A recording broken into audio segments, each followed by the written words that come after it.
Let me welcome all of you to stop by my office. Issues building a controller or CFO practice. We have some people who have joined us several times. We have Jeff Matthews, who used to be with B2B CFO. We have Peter Talion. I think John Mikas has joined us before. And Dave, since we're a small group, we can go around the room and everybody can introduce themselves. Jeff, you want to start? You're on my upper left. Sure. Jeff Matthews. I have a CFO practice called Evolution Business Advisors. I've been in this game for, I guess it's 8.5 years now. And like Matt said, I started with B2B CFO and hung my own shingle out in 2019. Good. Norman? Yes, Norman Carranza. Norman Carranza. I've been done 2 CFO roles, about 6 or 7 years so far. I've also provided CFO and other business consulting services, in addition to having my full-time CFO role for the last 5 years. I've enjoyed the last 2 recordings, and I wanted to participate live, and I'm excited to be here today. Oh, that's great. That's great. So we've got John Paisner. Yes, hello everybody and happy Thanksgiving. I recently took an early buyout from my company, and I'm kind of looking more on the consulting non-CFO role. My career has really been investor relations, which is value creation, and enterprise risk management, which is value protection. And that's, in fact, the name of my company. And I'm just looking to pick up some nuggets. I guess maybe one thing I'd throw out, Matt, as an agenda item of mine. I was pleasantly surprised. I put my news on LinkedIn about leaving and looking to form my own company. And I'm kind of process oriented. So, I didn't want to build my website till I had the business plan, and I didn't want to start marketing till I had the business plan. And I was, again, pleasantly surprised. A lot of people reaching out to me. So I've kind of been looking at the long term, building the business plan, building the website, but also, answering kind of direct market requests, if you will. So maybe a high class problem to have, as they say. Yeah, no, that sounds good. We should talk about that. Peter? Talion? Well, good morning or good afternoon. I left my full-time CFO position back in August. I'm now actively working with 2 clients as a fractional CFO. I have learned a tremendous amount from this group because I really started the business from scratch back in the August timeframe. So I very much appreciate everybody's advice and counsel. Thanks. Dave Lawson? Good afternoon, everybody. Matt, nice to see you at the CFO MIT event last week. Yeah. Yeah, it's good event. Good to get live again. It is. They didn't even give me COVID. Well, hey, have you been So far, tested? so good. Wow. Yeah, I haven't heard any, knock on wood, I haven't heard anybody coming out of there with COVID. So No. Well, they were referring to me as, who was that masked man? I did see you with your mask on a couple of times. Oh, yeah. Well, yeah, so go ahead. But yeah, so anyways, I have started my own CFO fractional business called Noon Hill CFO. I'm very new to it. I jumped in the spring, late spring, so I'm really still growing it. Trying to gather as much information and pearls of wisdom from anybody that I can. So I'm very much all ears and doing this on my own. I've also partnered with another fractional CFO firm that's a little larger. So it kind of opened up 2 channels of possible revenue coming in for me. But, I want to concentrate on my own, obviously, and build that, but just really trying to accumulate knowledge and information. So I really appreciate, Matt, you setting this forum up. Yeah, no, I'm a big fan of people finding ways to keep working as long as they want to work. And this is one of the great tools. Gene? I'm Gene Jones. I've been a FENG member since 2002 and have been a CFO for about 28 years. And I was with Tatum for about 10 years, and that's kind of a fractional CFO type of gig, although you end up kind of been full-time on some of these things, which I did there with a couple of engagements. I'm currently with Center Technologies in Houston, Texas. I'm the CFO there. I'm going to be transitioning out of that on December 1st and joining Seton Hill Partners as a fractional CFO. And Center Technologies is going to be my client, and I'll have some other clients, but I'm really transitioning away from my current employer as a W-2 and be serving them as a fractional CFO. There's actually some personal reasons and business reasons for doing that. One is I kind of get bored being at the same place all the time. So it'll be nice to have some, some different clients, and it'll be kind of fun. I'm really kind of looking forward to it. So, so that's it. That's what I do. Yeah, the boredom factor is a big issue. It is. Garth, you want to jump in here? You have to unmute, Garth. Sorry about that. No. Yeah, I'm Garth Laurie. I've been monitoring the group for the last little while. Been a member of the FENG for quite a while. For the last 4 years, I've been working through my own practice. I sort of stumbled into it. Some people asked me if I'd help them out, and it's one thing's led to another. I'm at the point where I want to figure out what I want to do, which means trying to specify that, I think, in terms of the types of clients and the types of people that I want to work with, and looking for some pointers in how I can figure out what that is and who to connect with, and which I think comes back to the FENG's driving force, which is networking. Tony, you want to jump in here? You got it. Tony Lasasso, Mile High Business Consulting.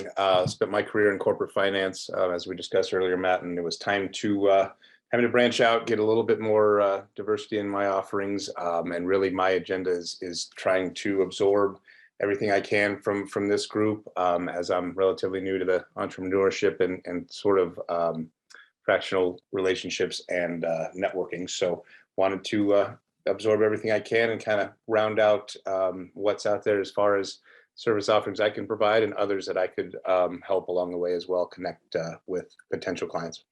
Good. Sean? Matt, thank you very much for organizing this. I was really excited when I saw it come up. I'm Sean Hale, based in Austin, Texas, but the work that my team and I do does go around the country. And I went into independent consulting in January of last year, and the pandemic made me pivot into building a firm so I could also keep an eye on my kids.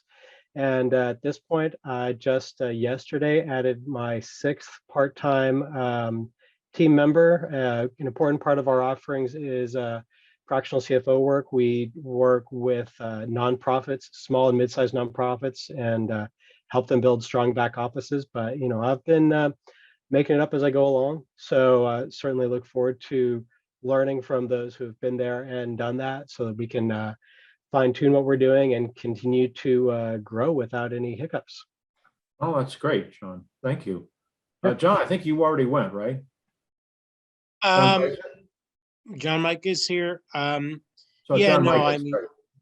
just I'm a similar story to everybody else here. Was working full time for corporations. They lost funding, so I started my kind of consulting engagements. I forget who said it earlier. You sometimes when you work for these places, what becomes almost another full-time job. 40, 50 hours a week on some of them. So I'm here trying to, get the knowledge of building up the fractional side of things. So you don't go all in on one client for a couple months, then lose them and try and get another client. So I think I said this last week or the other time, it's getting these, 5 or 4 or 5, clients. So if you lose one, you don't lose all your income. So Yeah, well, that's really one of the great goals of having your own practice is you lose a client, okay, you can either work less or you can go find another one, but you don't lose all of your income. And sometimes during that interim period when you're looking for another client, you can lay off some hours on some of your existing clients. who were anxious for you to do things, but you weren't available. So it can be very positive. So let's start with the big question Norman raised, which is how things, if you're planning to transition into fractional work, what are some of the things you need to do? Jeff, you thought you wanted to jump in here at the beginning on this issue? Well, I did something similar when I set up my own practice. I kept my, I stayed with B2B CFO until I had the other practice, at least all the structural stuff done. But there's a number of things you can do. If you're going to logo yourself, you can get that artwork done, figure out all that, buy business cards. You can decide how you're going to receive your mail. I currently use a UPS box for that. You can get your contracts together. All your legal documents can be developed and ready to go. You can build a website if you want. I mean, all those things that you want to do to project that you're a legitimate business are things you could be doing now, and kind of doing it on your own time versus trying to do it between 8 and 5. Yeah, no, that's good. I think one of the points I've made before is for all of you to recognize that we live in what I call an etch-a-sketch world. Nothing is cast in stone anymore. So your website, your marketing materials, you never print anything anymore. So if you change your mind about your strategic direction, I think someone mentioned that they were waiting to get a business plan together. I would encourage you not to wait, to just kind of dive in, because you can do this in a process referred to as a series of successive approximations. Nothing is, about 20 years ago when I started my practice with we actually had 6 people in the business. Everybody had to have a trifold. They had to have folders for leave behinds, and none of that was ever used. There are probably more trifolds in garages in America than anything else. So your materials, your letters, to Jeff's point, I believe, and people can build on this issue, I'd encourage that. Some of the things you need, contracts and so forth, you can start developing them, and you need to get started. Those of you who've been in the process for a while, why don't you weigh in here? Anybody? I'll John? weigh in real quick. Yeah, go ahead, John. Because, I think, as Matt kind of said, the trifolds of, were what was used years past, no longer. Matt might disagree with me a bit about even a website. I forget who was talking, like you said earlier, about, they just posted on LinkedIn and people were responsive. You can almost use LinkedIn as your mini kind of, marketing platform website. You can set up a little, a business page on LinkedIn. You can, I sure, believe it's called. sure. It's nice to have the website for sure to do, have a little more legitimacy. But, if you're, like you said, if you're just starting out, people will understand, hey, I'm just starting out. Here's, so Yeah. you can do that in that respect, build it up and not have to, as Matt said, wait to have everything in place to then launch it. Right. Launch You it don't in need a this little huge increments. website, but you do need a website URL. You can put up a 1 or 2 page website, and then you get a URL for your email address. If you don't have a URL, you don't actually exist. A LinkedIn page and a Gmail account is not going to get you serious clients, in my opinion. I'd like to No, echo yeah, that, Matt. But you The, don't have how to to- have everything decided about your website, because now they build them in WordPress type structures where you can go in and edit every day of the week if you want. Yeah, to echo that, Matt, having a Gmail address anymore, or God bless the person that's still using an AOL email address, like they look like they're testing the waters and they look like they're not serious. And they look Right, like they're more exactly. than likely looking for their next full-time job opportunity. So if you are serious about being in this space and doing this as a long-term thing, then, spend $100 in a day figuring out Squarespace. And if you and website stuff, like you still don't like each other after that, then pay a college student a couple $100 to do a a pretty 2-page thing that has your photo on it, and is going to get you a unique URL, and it can be your name. Mine is my name, seanhale.org. It was pretty quick and easy. And so Squarespace and Wix make it, if you get along with computers okay, you can do it yourself in a day or less. And if you don't, you got to know a college student somewhere who will do it for pizza and $100. You know, you just have to get started. And I don't know, Sean, I think .org is for not-for-profits. Well, so I worked exclusively with But you work with nonprofits, and Okay. there's the idea that it's exclusively for nonprofits. That was true about 25 years ago, and then they decided we're not going to regulate this or being able to keep track of it. And so, Okay. but yeah, I got that because somebody else already got seanhale.com. But also it Oh, says I work okay. with nonprofits. Yeah, so maybe that, whatever works for you. Yeah. I think you have to try things. And again, to the point, nothing is permanent. Websites, the entire website used to be totally programmed in HTML, and that is just not the case anymore. You can upload graphics, you can upload copy to your heart's content. There's really no excuse for not getting started. There's organizations, I don't know who you're using, but there's GoDaddy. There's all kinds of organizations that will, internet service providers, who will help you put together a simple website.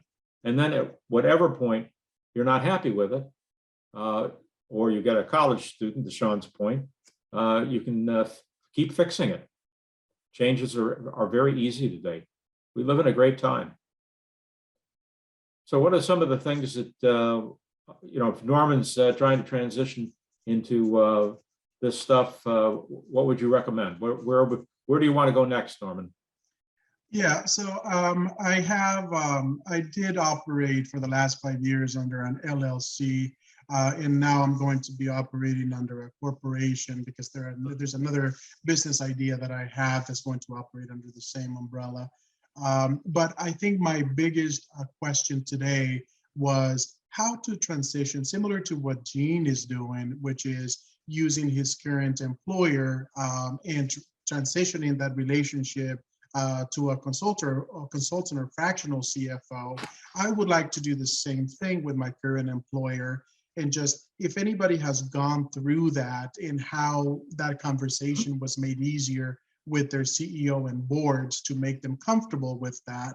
Because I think one of the biggest concerns that they would have is, well, as a fractional CFO, you're not going to give me the same level of attention that you've given me as an employee. So how have you addressed, if anybody on the group, how have you addressed that question, and how did you manage that conversation? I can share my quick story. I was working for the Thompson Corporation, and I was paid full-time, but I was only working 1 or 2 days a week. So I had a lot of time to fool around with things. Plus my boss traveled 4 weeks out of 5, so he wasn't watching me. And I was in a marketing office. There was nobody there most of the time. So I was lucky. If you have a full-time job where you're working 60, 70 hours a week, that could be challenging. And I don't have any great advice for you. I would think there are some conflicts involved, with your time. And yeah, so right company now, accepting that. Well, maybe you can share with us how you would possibly do that with your full-time job. So currently I am putting in about 60 to 70 hours a week with my current employer, and I'm putting in another 10 to 20 hours a week of fractional CFO work. So it's a very busy week for me every week. And ideally, what I would like to do with my current employer is I am putting things in place at work so that I can only give them 40 hours a week, and whatever compensation we agree on for that commitment level, that's what I would like to do. But so I plan on working about 80 hours a week until I am able to get this up and running and offering just fractional CFO services full time. Okay, anybody have any sage advice? Well, what I did. I hear you say 80 hours a week, 80? Yeah, 80. Wow. 80. Don't burn out. Norman could take a punch. Yeah. Norman, what I did is to be able to transition was I provided a list of services and I said, here's the services I'll provide. Here's the price. And we actually set a number of hours. I think I was 85 to 90 hours a month. Is kind of how I did it. Here's the issue with companies, and I think most companies, and ours is no exception. There's a tremendous amount of waste, and most of it is just people's time. It's sitting in these stupid meetings talking about what color the paper clips are. I don't want to do that. And I just said, look, here's a list of services I'll provide. And it's your typical CFO services. Okay. But it's not a lot of the things that I consider to be just waste. I just don't want to do that. And so if we set a time limit, and I kind of do it like we used to do our cell phone, I'll give you a certain number of hours per month. If I don't use them all, they can roll over minutes, and then we can use them later. But if anything goes over, then there'll be an hourly rate for that. And I've kind of gotten everybody on board with that. I think they understand it. So the point that you raised was very interesting too. That I got that question up front is, how do I know I'm going to get the services I need? So we'll see how it works. I mean, I think it'll work fine, but we've got to eliminate the waste, and I'm trying to get the whole management team of this company to eliminate the waste. But I think I'll be an example here and practice as an outsider, as an outside CFO consultant. I did have a question. You guys that do this and let's just say you do it as a CFO, because as a W-2, of course, I've always held myself out as being the CFO, but when you're not a W-2 employee, you're not an officer of the company. How do you hold yourself out? How do people, other people at your client companies view you? What do you call yourself? And the other thing is the corporate authority thing. You can't really be signing documents and doing things on behalf of the company and making decisions on behalf of the company. So if anybody has any thoughts on that, I'd be glad to hear it, because it's something right now I'm just trying to think through is how I do it. Yeah, well, Jeff can weigh in here because he was with B2B, and they take a very serious approach to this stuff. As a consultant, you cannot be, and I have people out on assignment and I tell them, you can't be signing anything. Right. Please, you're not a W-2 employee. You don't work for the company. Right. And if you sign something, you can become liable for things. Mm-hmm. You just don't want to do it. So even refuse to let Arthur, do you want to weigh in here? I've encountered this problem with a client, and the way that I was advised by a lawyer to handle this is that you become an officer of the company in a personal capacity outside of the relationship with the company as a service provider corporation. And there's a little bit of compensation personally, as well as the compensation to the corporation for the consulting services. You may have an email address to the company for convenience sake, but please don't ever get business cards from the company if you're just a consultant to them, because then you're holding yourself out as an officer of the company, and that is seriously frowned upon. And when you introduce yourself to bankers, for example, or their accounting firm, you just have to tell them you're an advisor to the president of the company. You're not an employee. Yep. I think you have to be very clear on that. Jeff, you want to weigh in here? One of the things that Jerry Mills takes this very seriously.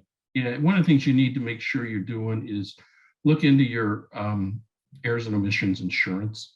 That's something that you want to set limits for and acquire that. I take a little different approach than what Garth does, but if you're going to do what you're saying, Garth, you need to have them name you as an additional insured on any kind of professional liability insurance. Oh, that's very good. You don't want to be in a position where, as an officer of the firm, it's going back against your E&O policy. I had not thought of that before, but you make a very good point, Jeff. The company has errors and omissions, and they can name you as an additional insured. Yeah, I think that's something you should do if it's a regular client. You've got a long relationship with them. That would be very smart. Thank you. Yeah. That's excellent. So that errors and omissions, if anybody wants to weigh in about this, is you have to have it, because people can sue you for any reason or no reason at all. So you have to have something, and you have to check your provisions. What you can get. There are not many people who write these policies, So, you'll have to see what happens. But there still are insurance companies that will write policies like that, and you need one. Would the group like to talk about blocking out a day for selling? We talked a little bit about fractional versus doing full-time assignments. But take the conversation where you want to take it. Hey, this is Dave. I just want to add one point, the errors and omission. Yeah. It took me a while to find it. And, first year doing this, I didn't really know, what my proposed revenue and all that stuff would be. But I am a CPA, so I ended up getting it through the AI CPA. And that ended up being the easiest path relatively. I got a quote from somebody else, but the AI CPA was much more reasonable. For me, okay. For me, it's I don't know, it's insurance. It's part of I think it makes me sleep a tiny little better at night, and that coupled with setting myself up in an LLC, there's a partial shield there, at least theoretically. So I talk to a lot of folks, and to this day, I know a lot of folks who are doing this stuff, they don't have insurance. And, Yeah, no, it's surprising, but I figured you can take the risk, at least initially, but yeah. if you're really in business, I think you need to have insurance. I mean, it's not, I think I'm paying about $1,000 or something. So it's, it's not insignificant, but to me, it's a necessary evil to have. I'm paying somewhere around 5,000 or 6,000, but I have usually, right now I have 3 people out on assignment. I've had as many, this year I've had as many as 4 or 5. So I have to be insured. I have other people doing things that I don't really oversee their work. So, there's some risk, but not a lot. And they're 1099, and I'm a 1099 with regard to my business. So that's how I work it out. Why don't we talk about blocking out time for selling? Since Norman's new to this, what's everybody doing? Who wants to start? Tony, I know, is selling all the time. That's all he does. I wouldn't go that far. That's what I should be doing. I've been kind of devoted to the networking side and the relationship building more than direct customer outreach. But a lot of it has been, especially before things were opening up, a lot of it was LinkedIn or leveraging past relationships. Just to, again, as you're kind of doing that lane shift, it's important to let people know that you aren't doing what you were doing, and you do have more bandwidth and capacity for whether it's project work or direct clients. I think, the other thing now that things are opening up, at least where I'm at, the local chambers and things of that nature have been valuable, because they're actually, holding in-person events and holding networking events and after hours and these sorts of things that are in person. And I think it's a great way. I think a lot of people were just pent up, right? They were ready to get out there and actually, see folks in person. So the turnout has been probably a lot greater than it had been, in recent history. So that's been another excellent avenue of just kind of, again, getting the word out for, certain businesses aren't going to be on LinkedIn, right? If you're dealing with a construction firm or, some legacy owned businesses, they couldn't give a rip about LinkedIn. It's a valuable tool in some aspects for certain types of companies, especially newer or technology forward ones. Other ones that are, again, legacy construction, architecture, engineering, that sort of field, they couldn't care less. So they're just simply, if they are found on there, it's not an act, that's not where you're going to get engagement or actual. So it kind of depends on your niche and what your vertical is you're going after as far as the best avenue in. Well, I think but the question is how much time you're devoting to selling. I would say I try and block out about 2 hours a day, depending on customer engagement and prior abilities, just because, again, 6 months into this, 7 months into this, trying to get that outreach out there is vital.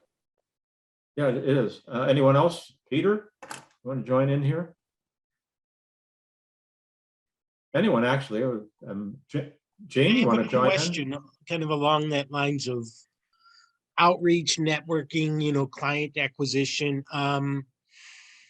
Has anybody had any success with CPAs, tax prep people, networking with them in terms of getting your name out there, just saying, hey, if any of your clients, need more of a CFO person, I don't know, because I haven't done it, but I guess I'm wondering, is this, a possibility if anybody's tried it before? I'll tell you, Sources for clients, that's a good subject. CPAs, and I am one, tend to view themselves as your competitor. And they will often, there are a number of firms around me that are trying to get into what they call client advisory services. It's a big topic in the AICPA right now. All that means is anything from doing outside bookkeeping to using fractional CFO to fill in the time that they've got when they're not devoted to something else, which is contrary to what clients typically need. They don't want to say, okay, when you're not when you're not doing a benefit plan audit, would you please come over here and help me? That's just not a model that makes any sense from the client's perspective. But I haven't found them to be great partners. Bankers are great partners. I had lunch with one today. Business brokers, in my case, are good partners. Okay. Tax CPAs tend to be better than the attest side of the shop. Maybe 'Cause that's they don't view themselves as business advisors as much. yeah, maybe that's what I was, when I said CPA, I should have said tax prep, or just because it's a friend of a friend, I'm gonna see him on Saturday, so, I'm gonna pitch him, but I was just trying to see if anybody else had any, like you said. Don't ignore them, but don't expect them to be good referral partners. Yeah, I would agree, Attorneys, Jeff. aren't good referral partners either. They're afraid to give referrals. So Yeah, I would. I'm sorry, echo who is? They're Did you say definitely lawyer- hesitant. Jack, what did you say? Who's afraid to give referrals? attorneys, they don't like yes, I getting would agree with referrals. They that. don't want to be liable for your work. Go ahead, Tony. Yeah, I think I definitely would say I kind of thought the CPA avenue would be a really good road into a lot of small orgs up to mid-size orgs, and there's a lot of resistance there, hesitancy to kind of partner for long term and give up their client lists and kind of I think there is some of that perceived his hesitancy to collaborate, and they do view it a little bit adversarial, like, oh, you're going to go and show this guy certain things that maybe I was doing. So yeah, there's definitely a little perceived competition there. The lawyers and accountants, in my opinion, the problem is they're not going to introduce you to clients they have, because the best that'll happen out of that is they won't lose the client. Whereas the tax accountants, they just do one thing and you're not doing tax. So I can see how that might work. But lawyers, the problem if you're just starting out and you don't know is that all of these people will pretend to help you, but they won't actually. And so you'll waste a lot of time with them and think something's going to happen when in fact nothing's going to happen. I think Jeff made a good point about commercial bankers. They have money out with these companies, and some of them are mom and pop shops that aren't managed very well. And they would love for you to get involved with these people and professionalize their operation. So maybe they'll borrow more money and pay back the money they've already borrowed. So there's, you have to look to everybody's real interests. And I think you'll be fine if you do that. But one of the points I'd like to have you discuss is that you do have to do a lot of selling. So if anybody wants to weigh in on this, a lot of people, when you're an accountant, I know so many CPAs and CFOs and controllers, and what they really, really like to do is the work. When it comes to selling, not so much. But at some, if you've built your practice around a few large clients and you lose one of them, you haven't been selling, and that's a mindset. Every time you have free time, and again, I'd encourage any of you on the call to weigh in on this. You really have to block out time and take times of opportunity to call people and reconnect and keep the game going. Yeah, if I could make a few comments. I'm relatively new to the fractional CFO. As I said, I started up in April. I spend quite a bit of my time with the two clients I have, and my focus is continuing to expand the number of hours I work for each client, continuing to, as Matt, you've said, there's always another problem to solve. So my focus as a brand new fractional CFO is to expand the penetration into each client in terms of where I can have billable services. So that's been my focus. I understand the need to continue to sell, and I appreciate what people like Jeff and the others are saying. But from the perspective of somebody who just got into it, I would say step one is make the foundation that you have, if you're lucky enough to have gotten a couple of clients, expand on the current foundation and make sure that that is secure and broad. Excellent. Next, who wants to weigh in here? This is Dave again. Just back to the CPA thing. I have found most of the smaller to even mid-sized firms up here, I'm in Greater Boston, they're really developing these practices on their own, offering everything from back office to fractional. So they're actually standalone operations where they're not really utilizing quote unquote free time from their audited test staff, but they are building out these pretty robust organizations on their own. And in many cases, buying smaller fractional CFO firms and getting into the business that way. So I think the CPA option is really limited unless you really kind of want to either work for them either on a full-time basis or if you're lucky enough, maybe a part-time basis. But I think a lot of them have it's a new revenue stream for them in that if you're providing a lot of those types of services, you cannot also do their audit as well. So there's that whole independence breakdown. So they've really, I was very surprised at how many of them really have developed their own practices and expanded those practices in the last couple of years. And I had a quick question for Tony. I'm always drawn up list of who I should be networking with. And have you had luck with Chamber of Commerce's? I mean, I feel like sometimes I was involved with one for a long time. And I always joke, well, I went to another Chamber of Commerce event and I met 4 more personal financial planners, but trying to run into decision makers and business owners and that type. Yeah, so I'm about 5 weeks into this chamber. This is probably week 5, not that this week really counts. But I would say it's been mixed. It's been really good for striking interest in other people that said, oh yeah, my cousin owns this business or my family has a restaurant, or so I would say indirectly, yes. It's still pretty new, but yes, there, it's 70% of who you're running into, to your point, is financial advisors, insurance folks, people that aren't our addressable market whatsoever. So Exactly. If there's a surplus of anything, it's financial advisors. Right. People who manage money for people or propose to do that. I belong to the Association for Corporate Growth, and there are just too many people coming who are financial advisors. They're hoping that the private equity people will, or the investment bankers will introduce them to one of their clients who's about to sell their business. And it's just not going to happen.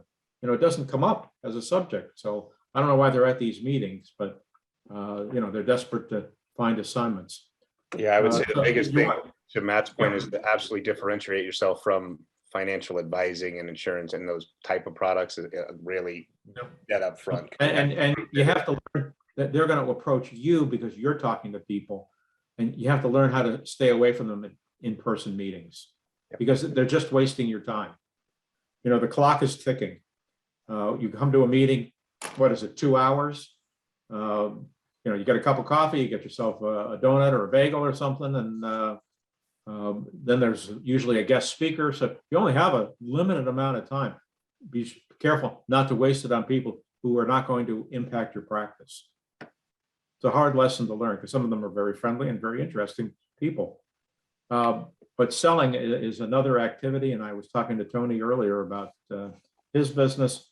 One of the things that I'm sure Jeff would relate to you is that in B2B CFO, getting the tools and the structure right for your own business is key, and learning how to do personal selling is very important. And there's great books on it. There's probably YouTube videos on it.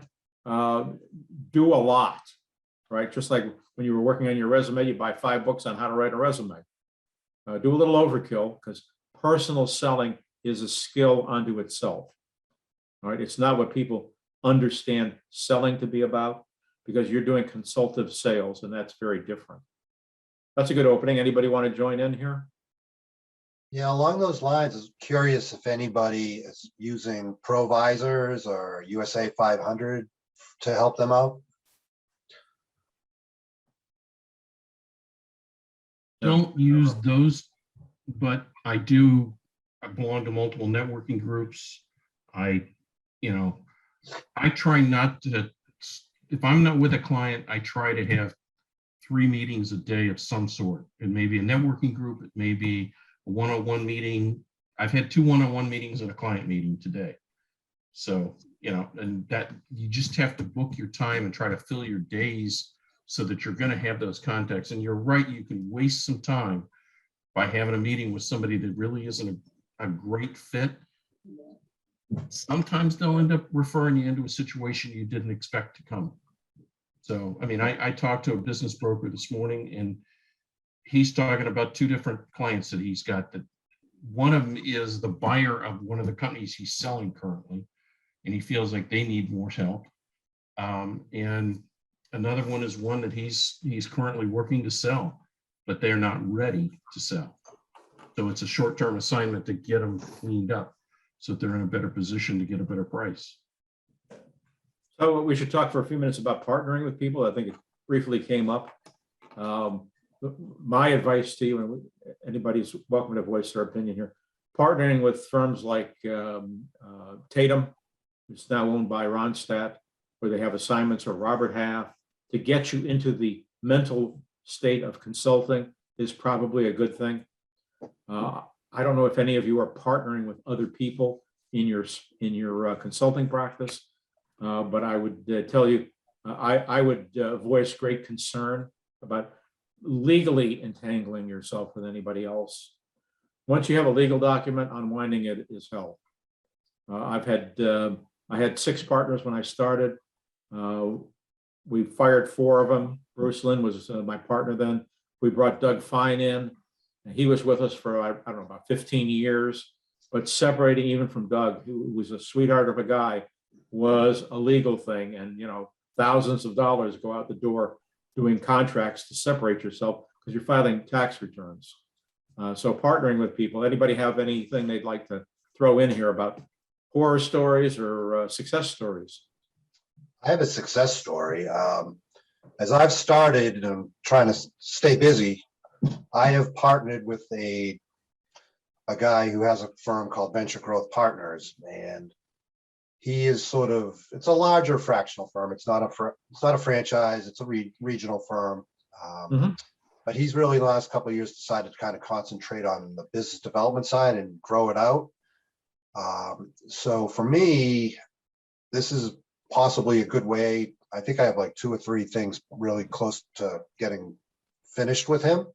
But I did sign a legal document with him, and I did have a lawyer check it. So there's a 30-day out. I think if you sign, to Matt's point, if you sign anything, have it reviewed, just make sure, you have a clear out, add your own language if need be, because I added some stuff to his base, generic form. And that made me feel a little more comfortable. For me, right now, there's a lot of benefit to it. It gives me another avenue of possible revenue, gives me more story to tell. And he has a better name than I do right now in the market. He's been around for a long time. He's got a deep bench of people also working with him. And in some cases, I can get a higher rate through him even after his cut. And his cut is pretty generous for the people like myself. Some of these guys are companies you work with. Some of the money they want to give you is insane. They take over 50% or something like that. So that, depending on your finances. One of my favorite jokes is Robert Half. They pay half. Yeah. Well, actually, they only pay 45%. Yeah. So that's huge. Right? That's huge, especially if you're in a client, and you're paying that bill when it comes across your desk and say, hey. Well, and you're also paying your own expenses. You're paying your own insurance. You're paying both sides of the FICA tax tab and giving them a major slice. And you got to look at your utilization there, because if they're going to give you a ton of hours, the numbers can make sense. But if they're only going to want to use you 20 hours a week and take 40% of the take, the math may not be good. And they also are going to want to dictate the rate. Yeah, sometimes that's true too. I think we need to distinguish it between, if you're going to partner with someone on a project, you should write something up that identifies all the issues. You don't want any, once the money starts rolling in, you don't want any fights over how it's being divvied up. Partnering with someone and having them join your firm or starting a firm together is what I was talking about earlier. So you have to be careful with that, because separating can be difficult and there's tax implications, right? If you're filing in Connecticut, for example, Bruce, Lynn, and I have an LLC, and Connecticut, in its wisdom, now has a pass-through entity tax. Thank you very much.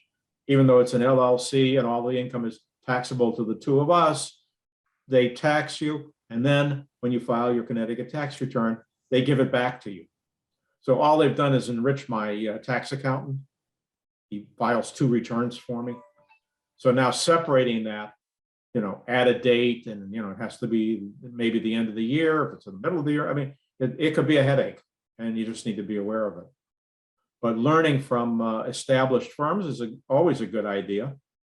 You go to school on their nickel, and that can work. So anything else anybody wants to throw in here about relationships with other professionals? I think, Dave, you're just saying that your partner is doing business development and you're doing the work. It's bigger than that. He has probably, okay. He probably has, well, if you go to his website, there's probably 10 to 15 Daves on there who are doing the same stuff. So he's really trying to build his business, and he has, Okay. so he offers CFO and COO type services. But like I said, he's on the good side. I've heard the horror stories from the Robert Halfs, 45. Yes, right. It's just awful. So his breakdown is very generous, I believe, but that's not always the case.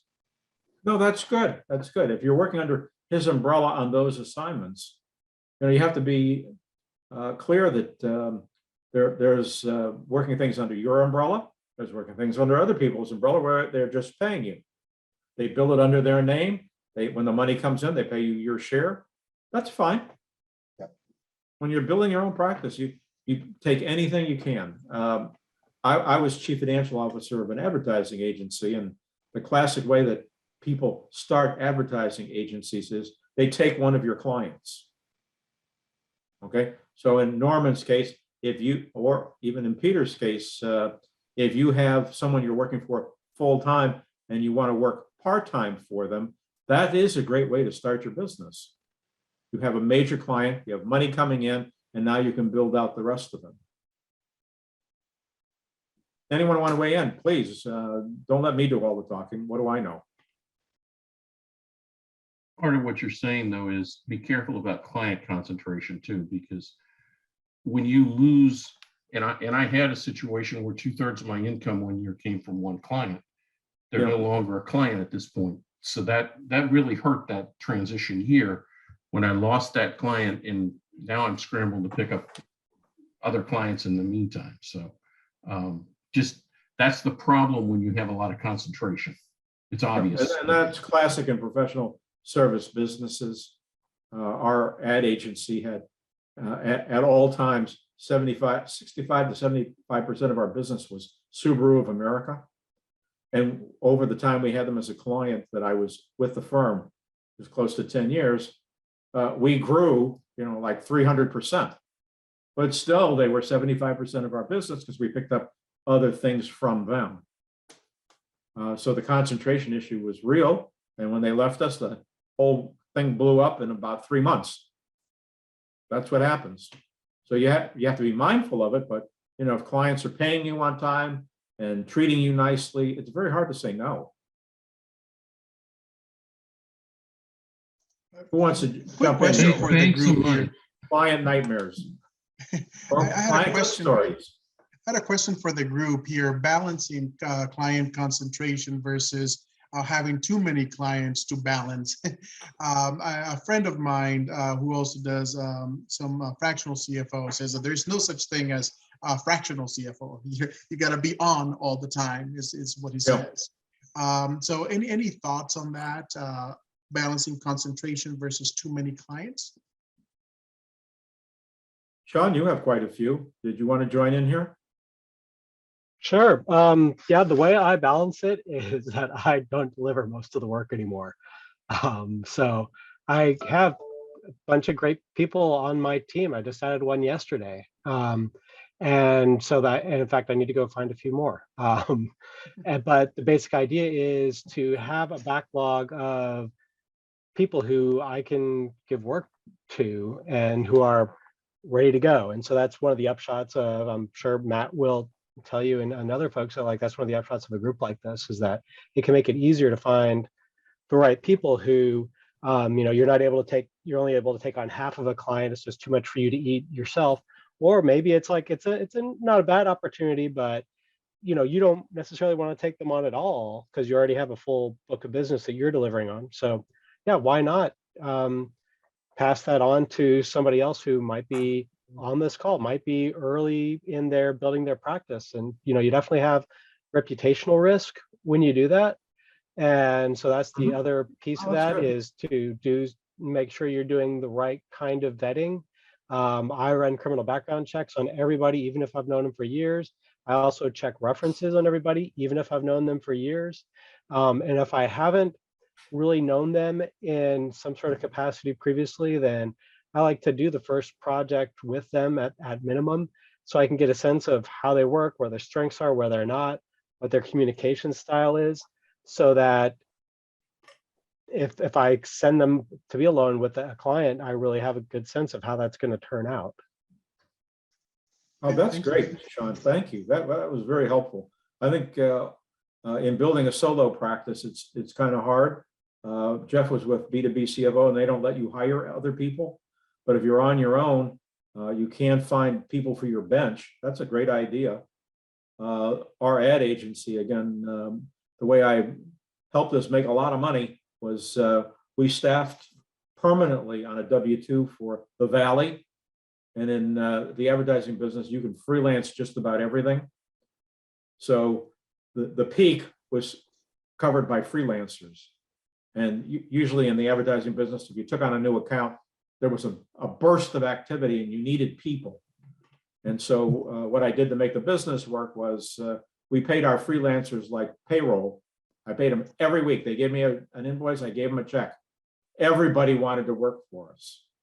And if you do that, you have good relationships with people you might be farming some work out to. Maybe it's just the bookkeeping part, right? The stuff you really don't want to do.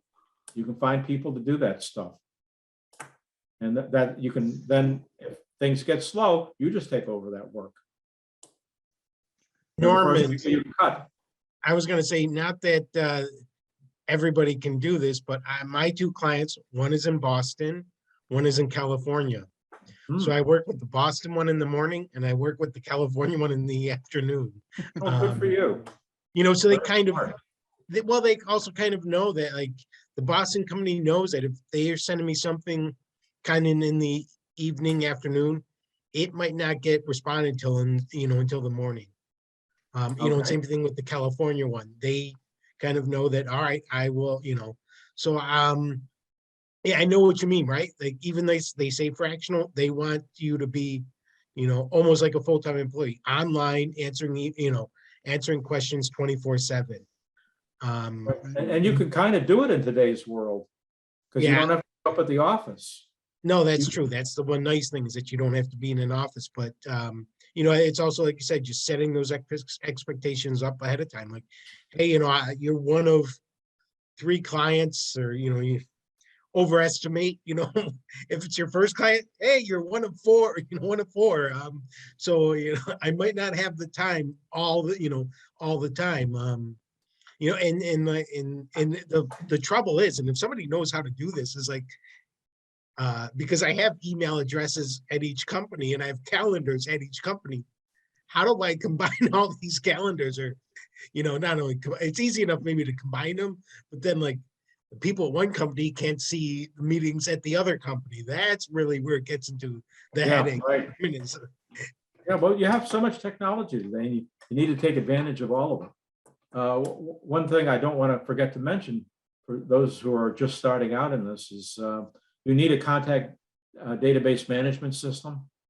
If you're keeping track of the people you're promoting your services to in Excel, you're going to be killing yourself. There's a program called ACT, ACT exclamation point, and there's other good ones out there that are not all that expensive. As you're doing your promotions and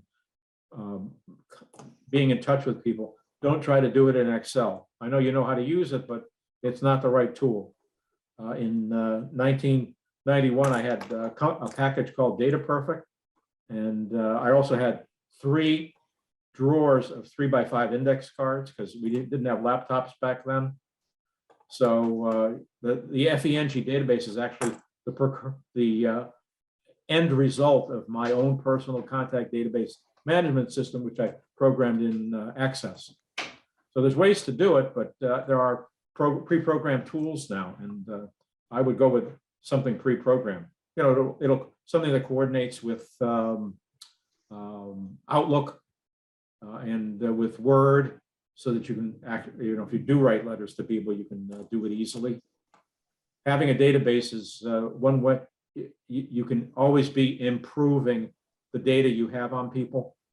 People say, my name is Joe. Well, they really go by Joseph, and you want to have that in your contact package.